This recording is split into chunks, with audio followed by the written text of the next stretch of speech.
Hello and welcome, Splinterland people. Today, a couple hours after RiftWatcher launch, we're going to be looking at some of the prices, kind of go through them by rarity, see where or if there's any outliers on underpriced or overpriced cards, in my opinion, because that's all this is strictly an opinion from a player. But let's get into it and see what we got. Ranges kind of, 10 to 15 cents, and then you kind of got the 17 to 23 cent for, I guess, the second tier. Um, I can't tell you what most of these cards do, at least towards the higher level. So we'll just kind of go through and look at some of the kits and see if we like them for the price point that they're at. So the first one is the Lycan Beast. Let's look at it at a silver point of view. It gets Enrage, 3 melee damage for 5 mana. That's not horrible. It's 2 speed, so it's slow, but it does come with 8 hit points. So I guess for 5 mana that's okay. It doesn't get into little leagues, so I don't know. Even once you kind of get it up into the gold league, it gets knockout, and I can't tell you if green really has any stun monsters, but I guess we'll find that out after we get to play with it for a while. So I can see pretty clearly why that one was at the bottom. Next up, another low-end one. What are we looking at? Silver level. It's got Scatter Shot, 9 mana, 3 archery, again slow. I mean, it's kind of tanky, which I guess we need at 9 mana, but it doesn't have close range. I don't see, unless the rule set is close range. Again, I could see why this one's lower. And even once you get it up into gold range, it gets Affliction, which would be cool. You could thump on some stuff, but it's got Scatter Shots, so the Affliction doesn't seem like it's going to get much use. So again, I see another low one, and I see why. So next up, we're looking at this one. At least gets a second ability in the silver level. 3 melee, 4 speed, so it's quick. It's kind of squishy, especially against like a magic attack. But it would be going in your second spot where you just might need a secondary tank.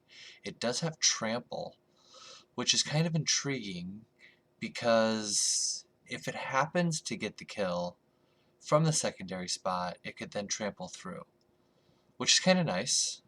And then once you get to gold level, it just gets a little tankier.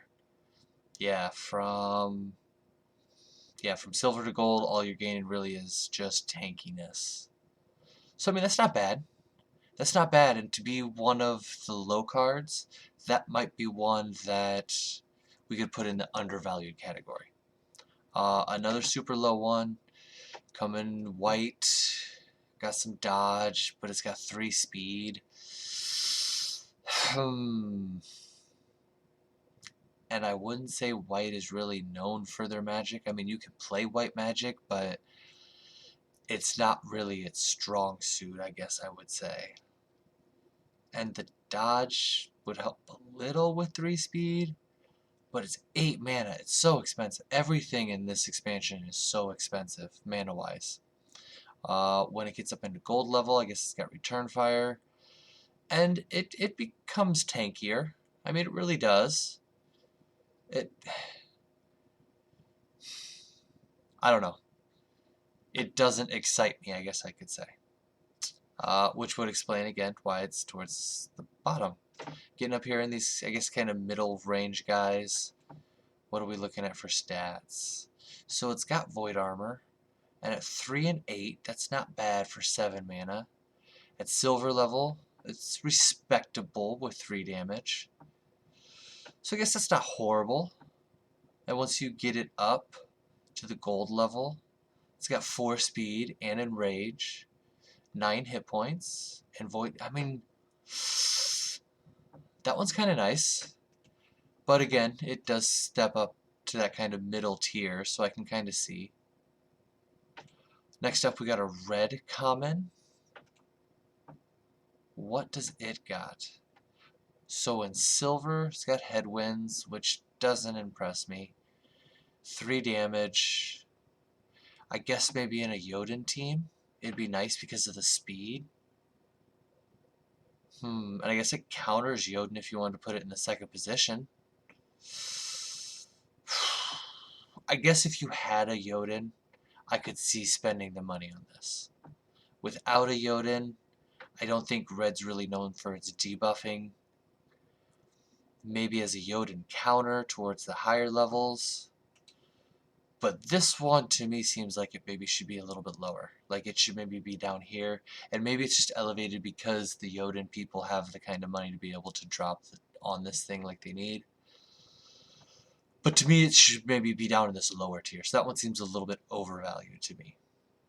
Night Ghoul has got a lot of talk around it as being the new, death tank, which I don't see. I still like the Cursed Wendeku, especially once you can get it past silver and it gets a self-heal.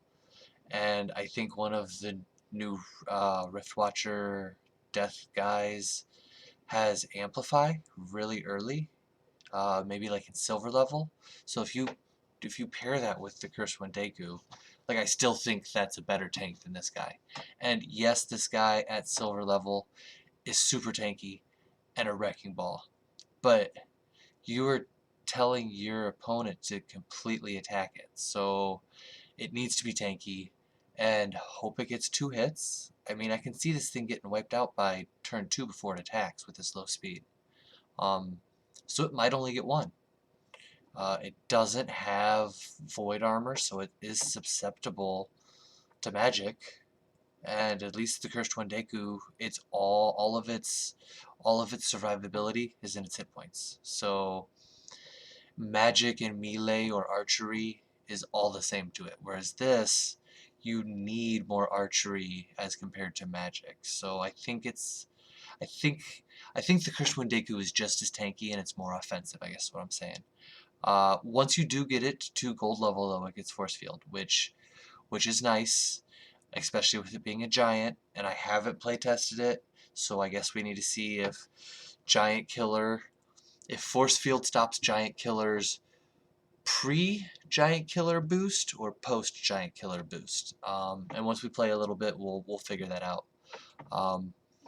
But I think this price point is more based on its hype. Like, I would rather go buy a Cursed Wendeku than buy this thing, and I haven't price compared them, but I think they're, maybe comparable.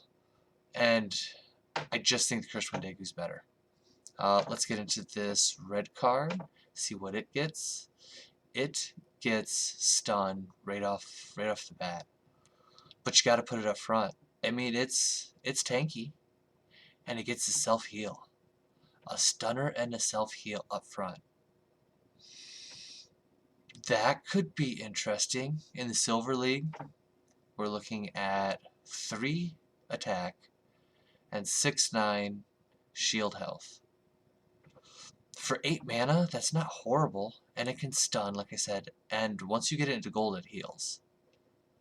So yeah, I like that one quite a bit, and that explains why it's up here. Like, this one I understand being in that elevated middle tier, whereas this one I don't. Maybe it should be in the lower middle tier, like 13, 14 cents is what I'm thinking, not this elevated tier of 17 cents. And then we get down to, I guess we'll call this the last tier. This probably gets there just because it's neutral and it's playable across everything. It has Fury, which is nice. Silver level. So silver level, it's got 3 attack. Put that with the white summoner where it's going to be 4 attack, and if it hits a tank it doubles, right? Yeah, it doubles, so it's 8 damage to any tank, so that's not bad. So I see why it commands its 8 mana, and I guess you could throw it in the back if you were worried about a sneak play or your first you know, non-melee character if you're worried about a snipe play. It's a little chunky. And then in gold level, it, I mean, gets a little chunkier and gets snare. So silver level to me is all you got to go on this one. Like, I don't know why anybody would take it up here. Maybe all the way if you were playing in Diamond or Champ to get the extra point, but if we're just talking silver and gold, to me they're the same and it's much cheaper in silver. And I guess since it's a giant killer and there's a lot of giants, I could see why it's a little expensive and it's neutral. I still think it's a little bit high. I still think that's a little bit high. And I'll be honest with you, I think a lot of these common cards are a little bit high right now. Looking at the over mana pixie that looks like it wants to bite your ankle. Coming in Silver League. I mean, yeah, it's going to bite your ankle. It's going to bite it hard with 4 melee in the reach position and 9 health. So it can work as a good secondary tank in maybe like high mana matches. And then once you get it to gold level, it gets heal on top of that. It gets an extra hit point, so it's a little chunkier. But yeah, this is Earth's new reach monster, and it's pretty powerful. I could see why that commands this high tier of price. So that one I think is right on about Q. The sneak guy, white. I think the white sneak team is not as efficient as it used to be. I mean, the Stitch Leech and this guy could really wreak some havoc in the back. He's quick. He's chunky. For 6 mana, he's chunky, and he's doing 3 damage. Plus Stitch Leech. I mean, I could see it. He also gets the Fury once you get up into gold. So I could see he's doing 6 damage to a taunt monster with 5 speed, and he's chunky. Yeah, I think that price is warranted. Now I guess into these last two, see what I think of them. A neutral reach monster. 3 attack from a reach monster, 7 mana, and he's a little chunky. He's not as chunky as that Pixie was. Same speed, but in gold, he gets repair. So any tank across any color that you play that has shield will benefit from this reach monster, and he's neutral. With 3 attack, I mean, in gold he's got 4 speed, so he's quick-ish. That's not bad. I think that's warranted for what the rest of the market is. I think this one definitely probably is on the upper echelon of some of these. If I had to take a pick, well, let's look at the last one and I'll tell you kind of my top 1 or 2. This is Dragon, so that is nice. Any Dragon card is nice, and if I remember correctly, we don't have a lot of common Dragon cards. So silver level, 2 opportunity, 2 melee, opportunity monster. He's got snare, which is something, I guess. Again, this is one of those that if it happens to be useful in a match, it's 1 out of every 500 matches, in my opinion, at least what I've seen. But 3 mana, so it's super dirt cheap. 2 melee, opportunity, at least that's at silver. Once you get him up into gold, he's 3 melee at 3 mana. So that's nice, and he's dragon. So you could really do like a backline sneak attack if you were to use, let's say, white, where you're getting 2 sneak guys and this opportunity guy, and then maybe throw in the harpy where you get another opportunity guy. So I could see like the sneak opportunity plays at hand. So let's see, they're switching up on me already. I don't necessarily know that I put this as the top one. Me personally, I think this red tank is amazing, especially at the gold level. I think this reach monster, was it silver or gold level? Silver level is nice. At gold level, it's a little tankier. So I mean, if you're looking at just trying to like budget buy him, silver level's still fine, and I think he is probably what I'm going to say is my undervalued card throughout the commons. Yeah, so that's probably 1, 2. Either of these reach monsters, you could probably flip-flop them. I guess the tiebreaker would go to the neutral card, even though I think that one, just looking at stats, is better, but if you bring in the fact that that's neutral, it's probably better. And we'll leave it at that. Thanks for the views, thanks for the time, and as always, stay friendly.